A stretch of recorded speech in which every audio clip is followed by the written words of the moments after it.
नमस्कार। कांग्रेस के पूर्व अध्यक्ष राहुल गांधी जिस दिन से भारत जोड़ो यात्रा पर निकले हैं, उस दिन से उनकी पार्टी के नेता उनको भगवान बनाने में लग गए हैं। राहुल गांधी एक नेता हैं और वो अपने को बहुत सहज तरीके से आम लोगों के साथ जोड़ते हैं। एक ऐसे परिवार से वो आए हैं जिसकी बड़ी राजनीतिक विरासत रही है, जो परिवार लगातार आज़ादी के बाद से अभी तक लगातार सत्ता में रहा है या परोक्ष रूप से राज करता रहा है। जब कांग्रेस पार्टी का शासन नहीं रहा, तब भी नेहरू गांधी परिवार की हैसियत जरा भी कम नहीं हुई। उस परिवार से आने वाले राहुल गांधी बहुत सहज तरीके से लोगों से मिलते जुलते हैं, कनेक्ट करते हैं, उनके साथ चलते हैं। ये भारत जोड़ो यात्रा में भी दिख रहा है। वे आम लोगों की राजनीति करते हैं, आम लोगों की बात करते हैं, गरीबों वंचितों की बात करते हैं, अकलियत और दलित की बात करते हैं। लेकिन उनकी पार्टी उनको भगवान बनाने में लग गई है और इसका कोई कारण समझ में नहीं आता है, सिवाय इसके कि भारतीय जनता पार्टी की हिंदुत्व की राजनीति का मुकाबला करना है। और यह भारत जोड़ो यात्रा में किस तरह से यह काम हो रहा है और उससे कांग्रेस पार्टी को क्या नुकसान हो सकता है, इसके बारे में आज बात करेंगे। मध्य प्रदेश के एक विधायक हैं कुणाल चौधरी। उन्होंने कहा कि राहुल गांधी भगवान राम की तरह है। महाराष्ट्र कांग्रेस के प्रदेश अध्यक्ष हैं नाना पटोले। वो अपने बड़बोलेपन के लिए बहुत जाने जाते हैं। उन्होंने एक बयान दिया कि र से राम और र से राहुल, जैसे र से जितने लोगों के नाम हैं वो सब भगवान राम हो जाएंगे। तो ये नाना पटोले ने कहा। राजस्थान सरकार के मंत्री हैं प्रसादी लाल मीणा। उन्होंने और आगे बढ़ के 2 कदम आगे बढ़ के कहा कि जिस तरह से भगवान राम ने श्रीलंका से अयोध्या तक की यात्रा की थी, उसी तरह से राहुल गांधी कन्याकुमारी से यात्रा पर निकले हैं और उनकी यात्रा तो भगवान राम से भी बड़ी यात्रा है। तो ये 3 मंत्रियों के, 3 बड़े नेताओं के बयान हैं, जो विधायक हैं, मंत्री हैं, प्रदेश अध्यक्ष हैं। इनका बयान है कि भगवान राम की तरह है राहुल गांधी। एक दूसरे राहुल गांधी के बहनोई हैं रॉबर्ट वाड्रा। उन्होंने राहुल गांधी की तुलना शिरडी के साईं बाबा से की है। उन्होंने कहा कि राहुल गांधी शिरडी के साईं बाबा की तरह है। और राजस्थान के मुख्यमंत्री अशोक गहलोत ने कहा कि राहुल शिव भक्त हैं। अब राहुल गांधी ये बात खुद भी कह चुके हैं, वो अपने को शिव भक्त बता चुके हैं जब वो मानसरोवर की यात्रा पर गए थे। तो राहुल गांधी शिव भक्त हैं, राहुल गांधी शिरडी के साईं बाबा की तरह हैं, राहुल गांधी भगवान राम की तरह हैं, राहुल गांधी भगवान राम की तरह या उनसे भी लंबी यात्रा कर रहे हैं। सोचिए इन सब बातों का क्या राजनीतिक मतलब है। ये सब बातें, इस तरह की तुलना किस वजह से शुरू हुई है। दिल्ली में जो आम आदमी पार्टी जिसकी सरकार है और उसके नेता अरविंद केजरीवाल हैं, अभी उन्होंने पिछले दिनों कहा कि उनका जन्म जन्माष्टमी के दिन हुआ था। ये बात उन्होंने गुजरात में कही और अपने को कृष्ण का, भगवान कृष्ण का अवतार बताते हुए उन्होंने कहा कि उनका जन्म कंसों का वध करने के लिए हुआ है। वो अपने आप स्वघोषित भगवान कृष्ण हो गए, विष्णु भगवान के अवतार हो गए। प्रधानमंत्री नरेंद्र मोदी को बीजेपी के कितने ही नेताओं ने विष्णु का अवतार बताया है। और बहुत पहले जब अटल बिहारी वाजपेयी और लाल कृष्ण आडवाणी सबसे बड़े नेता होते थे बीजेपी के, तो अटल बिहारी वाजपेयी, लाल कृष्ण आडवाणी और मुरली मनोहर जोशी की तिकड़ी को उमा भारती ने ब्रह्मा विष्णु महेश कहा था। तो ये पुरानी परंपरा है। उसे बहुत पहले इंदिरा गांधी ने जब बांग्लादेश का विभाजन कराया था, पाकिस्तान के खिलाफ भारत ने जंग जीती थी, तो उनको दुर्गा का अवतार कहा गया था।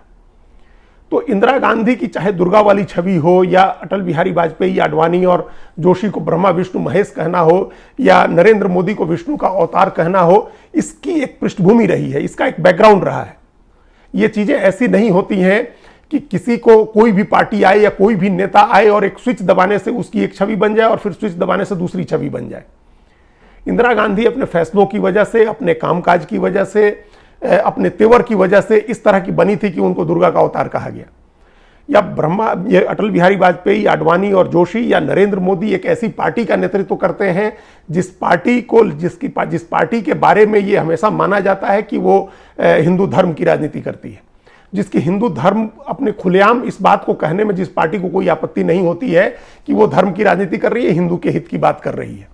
तो उस पार्टी में अगर धर्म की राजनीति होती है, धार्मिक प्रतीकों की राजनीति होती है या ईश्वर तक की भी राजनीति होती है, उनके चेहरे का भी इस्तेमाल किया जाता है, तो उसकी एक पृष्ठभूमि है, उसका एक लंबा इतिहास है। लंबे समय से लोगों के दिमाग में यह बात बैठी हुई है और इसका लाभ उनको मिलता है। अब यह नहीं हो सकता है कि अरविंद केजरीवाल अचानक आए और लोग उनको कृष्ण का अवतार मान लें, या राहुल गांधी अचानक आए और लोग उनको भगवान राम की तरह मान लें या शिरडी का साईं बाबा मान लें। यह नहीं हो सकता है। इससे अगर कांग्रेस पार्टी के नेता ये सोच रहे हैं कि कि वो भगवान राम से तुलना करके या राहुल गांधी की इस भारत जोड़ो यात्रा में धार्मिकता का पुट ला करके और धर्म की राजनीति कर लेंगे या हिंदू मतदाताओं को आकर्षित कर लेंगे, तो ये उनकी बहुत बड़ी गलतफहमी है। इससे कोई राहुल गांधी की नई आइडेंटिटी नहीं बननी है। राहुल गांधी ये काम करके देख चुके हैं, चाहे पुष्कर में जाकर के स्नान करना हो, मानसरोवर की यात्रा करना हो, काशी विश्वनाथ के दर्शन करने हो, कपड़े के ऊपर जनेऊ धारण करके और अपने को कौल ब्राह्मण बताने का मामला हो, वो ये सारे काम कर चुके हैं और इनसे उनकी कोई नई छवि नहीं बनी है। इनसे ये नहीं मान लिया गया है कि वो हिंदुओं के बड़े भारी नेता हैं और हिंदू हित की बात करते हैं। अंततः उनको कांग्रेस की जो पुरानी विचारधारा है, जो स्थापित विचारधारा है, जो उदारवादी, धर्मनिरपेक्ष, समाजवादी अर्थव्यवस्था को आगे बढ़ाने वाली जो विचारधारा है, उसी विचारधारा के हिसाब से काम करना है। वो खुद अपने हर कार्यक्रम में कहते हैं। अभी उन्होंने रंगारेड्डी जिले में जो प्रेस कॉन्फ्रेंस की, उसमें उन्होंने कहा, सोमवार की प्रेस कॉन्फ्रेंस में उन्होंने कहा कि कांग्रेस की विचारधारा ही भाजपा की विचारधारा को हरा सकती है। तो कांग्रेस की विचारधारा ये नहीं रही है। कांग्रेस में इस विचारधारा के लोग रहे हैं, आजादी के समय भी थे, आजादी के पहले भी थे।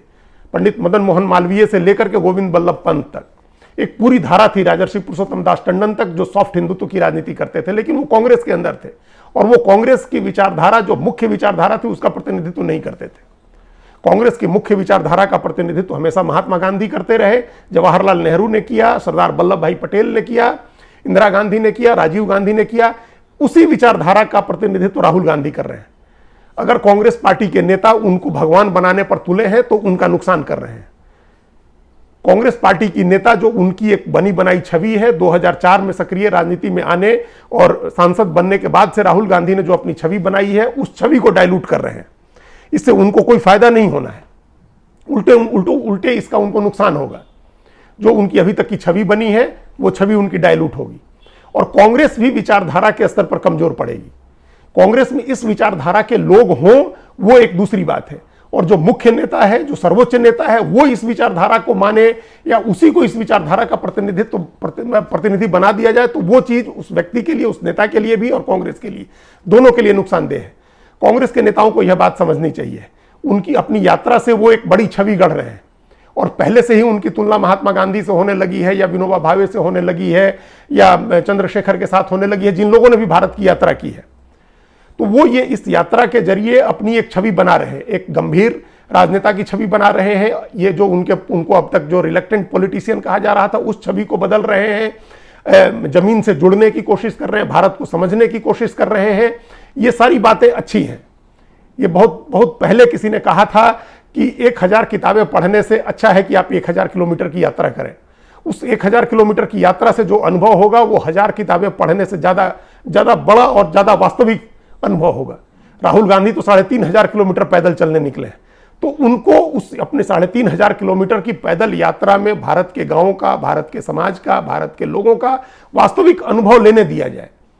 अगर इस समय उनको भगवान राम बनाने या विष्णु का अवतार बनाने या साईं बाबा बनाने या शिव भक्त बनाने का प्रयास किया गया, तो इस यात्रा से जो हासिल होने वाला मकसद है, वो कभी पूरा नहीं होगा। आप उससे भारतीय जनता पार्टी को एक मौका मिलेगा, जो उस राजनीति की माहिर खिलाड़ी है, जो उसका पिच है, उस पिच पर अगर ले जाना चाहते हैं कांग्रेस के नेता राहुल गांधी को, तो उनका बड़ा नुकसान हो जाएगा। उस पिच पर राहुल गांधी नहीं खेल सकते हैं। जिस तरह से बीजेपी कभी जाति की राजनीति में या ये समाजवादी अर्थव्यवस्था की राजनीति में आकर के इस पिच पर नहीं खेल सकती है, वैसे ही राहुल गांधी उसकी पिच पर जाकर के नहीं खेल सकते हैं। कांग्रेस पार्टी के नेताओं को यह बुनियादी बात समझनी होगी और उनको भगवान बनाने की जो प्रयास अभी चल रहा है, जो काम चल रहा है, अलग अलग नेता बयान दे रहे हैं, उसको रोकना चाहिए। राष्ट्रीय स्तर से, केंद्रीय स्तर से, राष्ट्रीय अध्यक्ष के स्तर से सभी नेताओं को इस तरह का निर्देश दिया जाना चाहिए कि कोई भी नेता राहुल गांधी की तुलना किसी भगवान से न करे, उनको भगवान बनाने की कोशिश नहीं करे, उनको इंसान रहने दे, जो कांग्रेस की विचारधारा मानने वाला एक नेता रहने दे। धन्यवाद।